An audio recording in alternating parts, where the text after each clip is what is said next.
War Asia crisis के चलते जब फॉरेक्स रिजर्व्स और इंडियन रुपी पे प्रेशर देखा जा रहा था, उसी के चलते गवर्नमेंट ने एक एडवाइजरी इशू की थी। याद तो होगा ही कि 1 साल के लिए अगर नेसेसरी नहीं है तो गोल्ड की बाइंग को पोस्टपोन कर दिया जाए। और साथ ही साथ गवर्नमेंट ने एक और मेजर स्टेप लिया था। गवर्नमेंट ने गोल्ड की इंपोर्ट ड्यूटी को बढ़ा दिया था 6% से सीधा 15% पे। मतलब गवर्नमेंट ने ऑलमोस्ट सारे रास्ते बंद कर दिए थे जिससे कि हम गोल्ड में ज्यादा इन्वेस्ट कर पाते।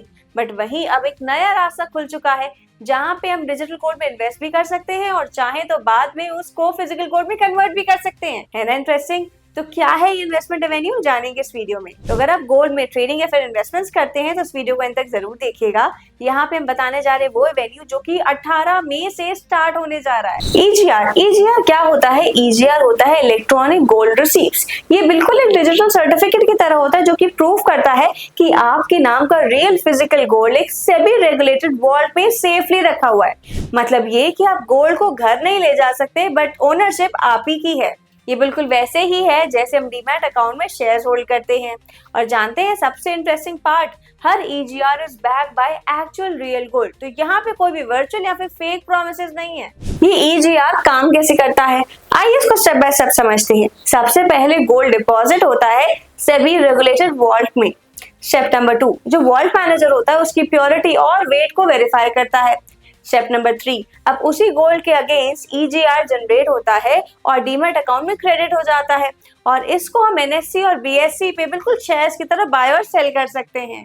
और हाँ, अगर आपको फ्यूचर में एक्चुअल गोल्ड चाहिए तो ईजीआर को सरेंडर करके आप फिजिकल गोल्ड भी ले सकते हैं।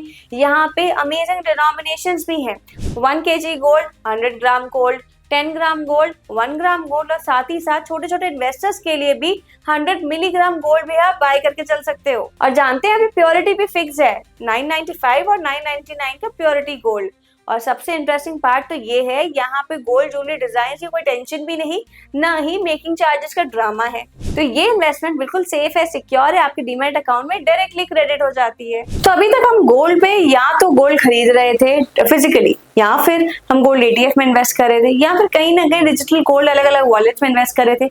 बट अब क्या डिफरेंस है ईजीआर में और गोल्ड ETF में, आइए जानते हैं। तो जब भी हम ETF में पैसा लगाते थे गोल्ड ETF में, तब हम म्यूचुअल फंड का एक यूनिट होल्ड करते थे। और जब हम गोल्ड ईजीआर में पैसा लगा रहे हैं तब हम फिजिकल गोल्ड के ओनर बन जा रहे हैं यहाँ पे। और जानते हैं सबसे मेजर डिफरेंस, ईजीआर में आप डिजिटल गोल्ड को फिजिकल गोल्ड में कभी भी कन्वर्ट कर सकते हो, बट वहीं ETF में generally retail investors physical gold में कन्वर्ट नहीं करते। अब इसका टैक्सेशन समझ लेते हैं। तो जब भी हम ईजीआर को बाय या सेल करेंगे तो उसमें जीएसटी नहीं लगता क्योंकि इसको हम सिक्योरिटी की तरह ट्रीट करें। बट वहीं जब हम डिजिटल गोल्ड को फिजिकल गोल्ड की तरह विड्रॉ करेंगे तब वहां पे जीएसटी एप्लीकेबल रहेगा लगभग 3% के आसपास का।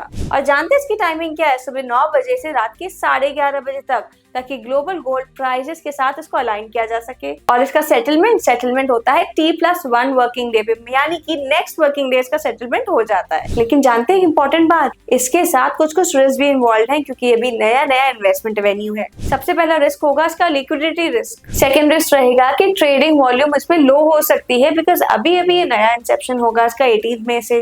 कितने लोग इसको प्रोसेस समझ पाएंगे, तो इसीलिए शायद इनिशियल फेज में इसका ट्रेडिंग वॉल्यूम कम हो सकता है। अब नेक्स्ट रिस्क है कि इसमें फिजिकल गोल्ड के विड्रॉल पे एक्स्ट्रा चार्जेस लग सकते हैं। अब कौन चाहेगा एक्स्ट्रा चार्जेस देना, बट फिर भी अगर अभी डिजिटल गोल्ड को बाद में फिजिकल गोल्ड करने का मौका दिया जाए तो मोस्टली सिटीजन्स यहाँ पे कर सकते हैं। अब नेक्स्ट रिस्क ये है कि शायद से गोल्ड प्राइसेस में वोलेटिलिटी भी देखने को मिल सकती है। तो यहाँ पे इनिशियल फेज पे थोड़ा बहुत ट्रस्ट इश्यूज या फिर प्रोसेस को समझने का टाइम लग सकता है, बट अगर ये ईजीआर सक्सेसफुल हो जाता है तो गोल्ड बाइंग और भी ज्यादा ट्रांसपेरेंट हो सकती है। तो फाइनली आपसे एक क्वेश्चन है, आप क्या चूज करोगे, फिजिकल गोल्ड या फिर ईजीआर में ऑप्शन चूज कर सकते हो? कमेंट्स में जरूर बताइएगा। और अगर ये वीडियो पसंद आया हो तो लाइक जरूर कर दीजिएगा, सब्सक्राइब कर लीजिए चैनल को and don't forget to share it. मिलेंगे नेक्स्ट वीडियो में कुछ और नए अपडेट्स के साथ।